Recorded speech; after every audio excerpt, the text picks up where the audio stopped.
Buongiorno a tutti. 안녕하세요. 퉁치 이탈리아입니다. 저번 시간에는 이태리 지방과 수도에 대해서 간단하게 알아봤는데요. 그 이유는 와인을 이해하는데 상당히 도움이 되시기 때문에 말씀드린 겁니다. 그러면 저번 기억하신다면 대표적인 그 네 개 지방을 와인에서는 다 중요하긴 하지만 대표적으로 네 가지 지방이 중요하다고 볼 수 있습니다. 그 첫 번째로는 북부의 알프스 발치에 있다고 말씀드린 비에 몬테 지역이고요. 그 다음에 두 번째 지역은 투스카나 지방이 되겠습니다. 어떻게 보시면 이태리의 가장 좋은 질적 와인 산지는 이 피에몬테와 토스카나 양강 체제로 구성이 된다고 보실 수 있습니다. 그렇지만 상대적으로 가장 질 좋은 산지는 상대적으로 가장 적은 산지가 되겠죠. 그래서 실질적으로 이 피에몬테가 하고 토스카나가 생산하는 양 자체는 이태리 와인 생산에서 가장 큰 비중은 아니고요. 보통 한 7%, 6% 정도 차지한다고 보시면 됩니다. 그런데 이태리가 세계에서 가장 와인을 많이 생산하는 와인 대국이거든요. 그렇다면 와인이 하나의 산업적으로 해서 이태리를 갖다가 이끄는 견인차 역할을 하게 되는데요. 그러면 그런 견인차로서 해서 대중적이면서도 상당히 많은 양의 생산을 주도하는 지방이 있을 겁니다. 그게 바로 그 북부의 저번에 말씀드린 베로나를 수도로 하는 지방이 어디라고 말씀드렸던지 기억나시나요? 그 바로 베네토 지방하고 그 다음에 이태리 최하단에 위치한 시칠리아 지방. 그래서 이게 각각 10% 정도를 차지하는 실질적으로 양과 그리고 가성비를 갖고 있는 그런 산지라고 보시면 되겠습니다. 다시 요약해드리면 질적인 산지 두 개, 프랑스의 보르도에 해당하는 산지가 바로 토스카나가 되겠고요.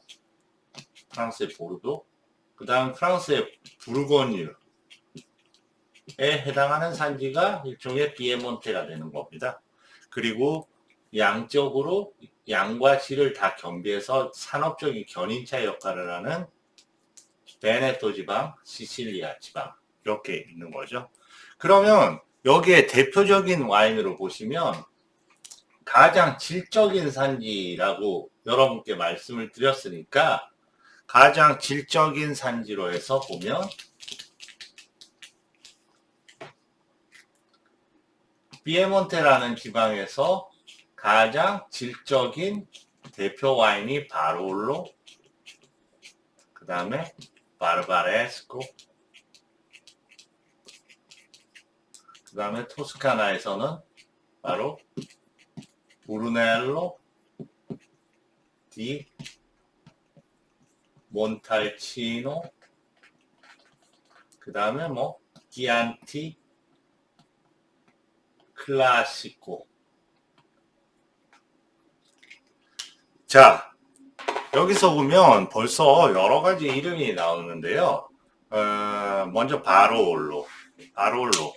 그냥 이번에는 깊숙이 들어가는 단계는 아니고 간단하게 그 이름에 대해서 좀 익숙해지는 시간이라고 할까요? 여기 보시면 이런 와인입니다.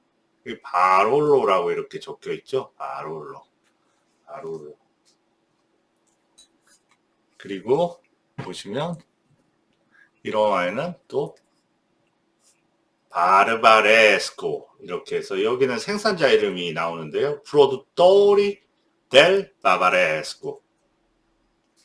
그리고 토스카나의 대표적인 와인으로서는 브루넬로 디 몬탈치노. 그렇죠? 그 다음에 브루넬로 디 몬탈치노에 이어서 어떻게 보면 토스카나의 또 대표적인 이 와인은 기안티, 잘 보이시나 모르겠네. 기안티 루피나. 생각보다 이게 글씨가 그렇게 또렷하게 보이지는 않네요. 키안티 루피나. 제가 적어 드리겠습니다. 그러면 여기에서 기본적으로 보시면 어떤 걸 볼 수 있냐면, 자, 이태리 와인은 제가 첫 번째 시간에 엄청나게 다양하다고 말씀을 드렸습니다. 일단은 다양한 지방명, 그 다음에 다양한 도시, 그 다음에 이 다양한 지방과 도시에서 또 다양한 품종. 보통 프랑스 와인을 생각해 보시면 프랑스 와인의 품종은 그렇게 신세계 와인에 비해서, 신세계라 하면 뭐 칠레, 아르헨티나, 뭐 호주 이렇게 와인을 전통적으로 오랜 역사를 갖고 만들지 않았지만 근래 뭐 한 200~300년 전부터 급속도로 성장해서 최고의 와인을 생산하는 그런 산지를 얘기하고요. 9세기 와인은 말 그대로 로마 시대 이전부터 해서, 예전 그리스 시대부터 해서 와인을 생산해 왔던 오랜 와인의 이런 종주국, 프랑스, 뭐 이태리, 스페인 같은 이런 나라를 갖다가 의미하는데요. 대부분의 품종들은 프랑스, 이태리 뭐 이런 쪽에서 가장 훌륭한 품종들이 어떻게 보면 9세계에서 가장 대표적인 품종들을 신세계 지역에서 이렇게 심었다고 볼 수 있는 거죠. 이왕이면 가장 좋은 품종을 심는 게 낫겠죠. 그래서 흔히 보면 프랑스 품종들이 많이 건너간 거죠. 그래서 와인 품종을 보면 뭐 신세계 와인, 뭐 칠레 와인 같은 경우에 대부분 보시면 여러분들 까베르네 소비뇽이라든지 까베르네 프랑이라든지 그 다음에 뭐 시라라든지, 그죠? 그 다음에 뭐 메를로라든지 뭐 다양한 이런 품종들이 뭐 남미라든지 호주라든지 이런 쪽으로 건너가서 어떻게 보면 산지의 유명세보다는 이 품종을 가지고 와인을 선택하는 그런 경우가 많습니다. 그런데 이런 품종 대부분이 사실 프랑스에서 이렇게 건너온 품종들이에요. 그리고 프랑스는 생각보다 보면 예를 들어서 보르도에서는 까베르네 소비뇽, 까베르네 프랑, 메를로 이런 품종이고, 부르고뉴 같은 경우에는 피노, 누아, 그 다음에 뭐 샴페인 지역에서도 마찬가지고, 뭐 피노 누아, 샤르도네 뭐 그런 품종이고, 그 다음에 론 지역으로 오면 북부의 시라, 남부의 그르나슈 베이스의 품종의 와인들, 뭐 까리낭도 있고 뭐 생소 이런 것도 있지만 실질적으로 그렇게 엄청나게 다양하지는 않거든요. 근데 반면 정말로 이태리는 토착 품종, 각 지역마다 오랫동안 토착화돼서 자생하고 있는 품종들이 너무나 많아요. 토착 품종의 보고가 되는 거예요. 그래서 이태리는 그런 이유로 해서 상당히 다양한 와인들이 있고, 그러면 제가 한번 보여드릴까요? 예를 들어서 이런 농장, 에미디오 페페 트레비아노 다브루조. 벌써 되게 생소하잖아요. 앞에 트레비아노는 이 지역의 토착 화이트 품종이고요. 아브루쪼는 아브루쪼라는 지방 이름이고요. D는 저번에 말씀드렸듯이 프로함의 뜻으로 아브루쪼부터 온 트레비아노 품종의 와인, 이렇게 생각하시면 됩니다.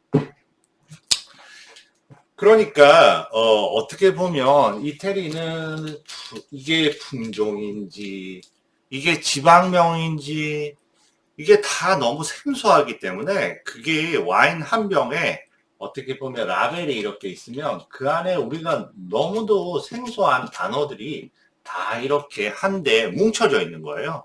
그러니까 어렵다고 느끼시고, 그 다음에 그만큼 어떻게 보면 뭔가 잘못 선택할 것 같은 어떤 두려움도 생기고 그런 부분인 것 같습니다.